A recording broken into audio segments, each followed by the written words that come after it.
Assalamualaikum warahmatullahi wabarakatuh. Saya Kiki Permatasari, calon guru penggerak angkatan 9 dari Kabupaten Seruyan. Pada kesempatan kali ini saya akan memaparkan kesimpulan mengenai peran saya dalam menciptakan budaya positif di sekolah. Sebagai seorang guru, saya bertanggung jawab untuk meneladankan budaya positif di sekolah.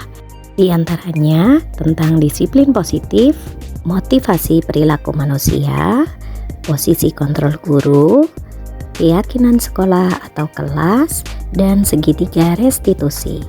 Yang pertama adalah tentang disiplin positif. Disiplin positif adalah pendekatan disiplin yang mengajarkan tanggung jawab kepada anak dan mengembangkan kesadaran diri berdasarkan nilai-nilai kebajikan. Disiplin positif lebih fokus pada disiplin internal yang memungkinkan siswa mengontrol tindakan mereka sendiri. Dengan disiplin diri, siswa dapat memahami dan menyadari tindakan mereka berdasarkan motivasi internal, bukan karena pujian atau hukuman. Yang kedua, motivasi perilaku manusia. Ada beberapa motivasi yang mendasari perilaku manusia. Yang pertama, menghindari ketidaknyamanan atau hukuman. Yang kedua adalah mendapatkan imbalan atau penghargaan dari orang lain. Yang ketiga adalah menjadi diri mereka yang diinginkan dengan menghargai diri sendiri sesuai dengan nilai-nilai yang mereka percayai. Motivasi untuk menghindari ketidaknyamanan atau hukuman dan mendapatkan imbalan atau penghargaan dari orang lain merupakan motivasi eksternal atau motivasi dari luar. Tugas kita untuk bisa menggeser dari motivasi eksternal menuju motivasi internal supaya murid menjadi diri mereka yang diinginkan dengan menghargai nilai-nilai kebajikan yang mereka yakini. Yang ketiga adalah posisi kontrol seorang guru. Ada 5 jenis posisi kontrol seorang guru. Yang pertama adalah sebagai penghukum, 2 pembuat merasa bersalah, yang ketiga adalah posisi sebagai teman, yang keempat sebagai pemantau, dan yang kelima adalah sebagai manajer. Sebagai seorang guru yang baik, hendaknya kita mampu menduduki posisi kontrol seorang guru sebagai manajer, yaitu guru yang melakukan kerjasama dengan siswa, memberi mereka tanggung jawab atas perilaku mereka, dan mendukung mereka dalam menemukan solusi atas masalah yang mereka hadapi.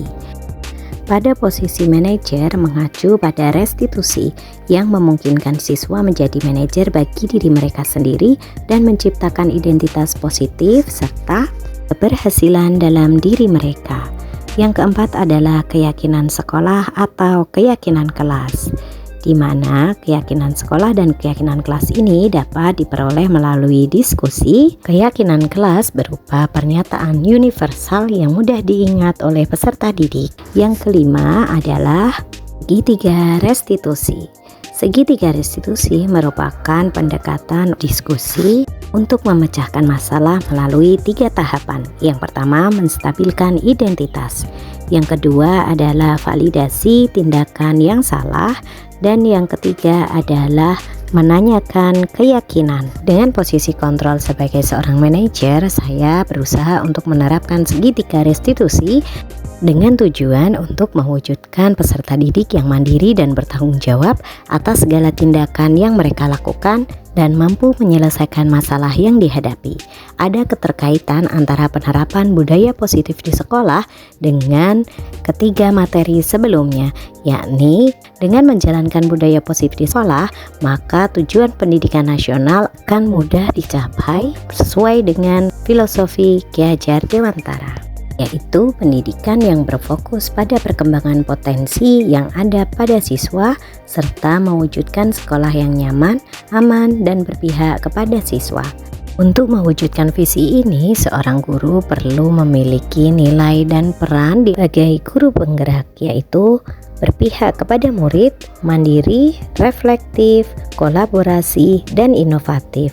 Mampu berkolaborasi antara semua anggota sekolah dengan keyakinan sekolah yang disepakati dan dijalankan bersama juga akan mendorong terwujudnya budaya positif. Dengan visi perubahan yang diinginkan adalah terbentuknya budaya positif agar menciptakan lingkungan sekolah yang nyaman, aman, dan berpihak kepada siswa.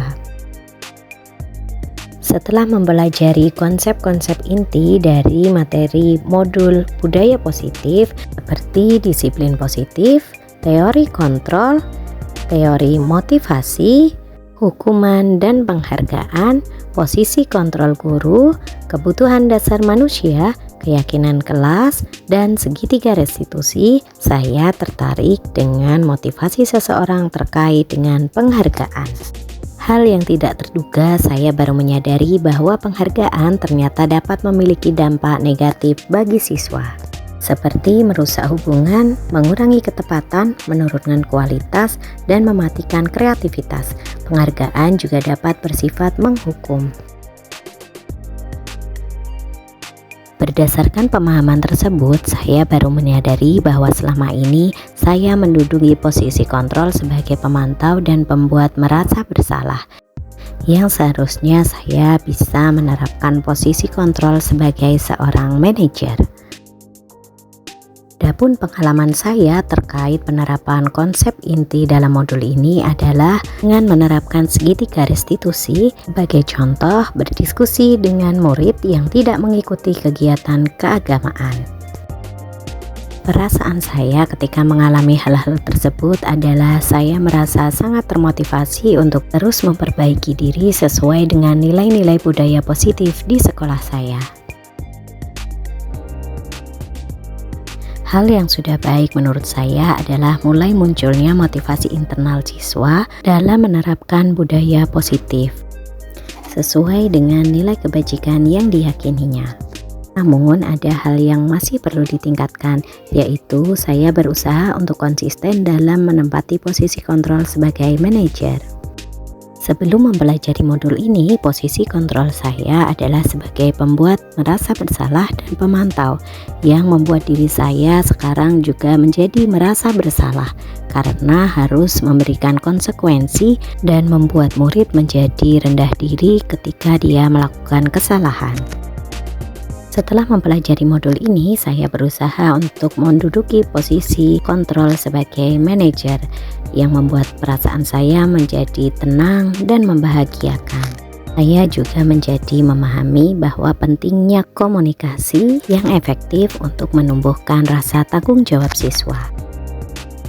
Sebelum mempelajari modul ini, saya pernah menerapkan segitiga restitusi, namun hanya dengan satu langkah saja, yaitu dengan menstabilkan identitas seperti menggunakan pernyataan bahwa tiap orang pasti pernah berbuat kesalahan dan tidak ada manusia yang sempurna.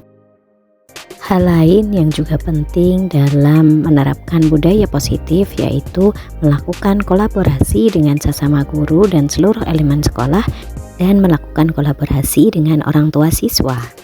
Budaya positif tidak hanya diterapkan di sekolah, namun juga harapannya bisa diterapkan di lingkungan rumah dan lingkungan masyarakat dengan tujuan terwujudnya karakter siswa sesuai dengan profil pelajar Pancasila. Sekian, salam dan bahagia. Terima kasih Bapak Ibu Guru hebat.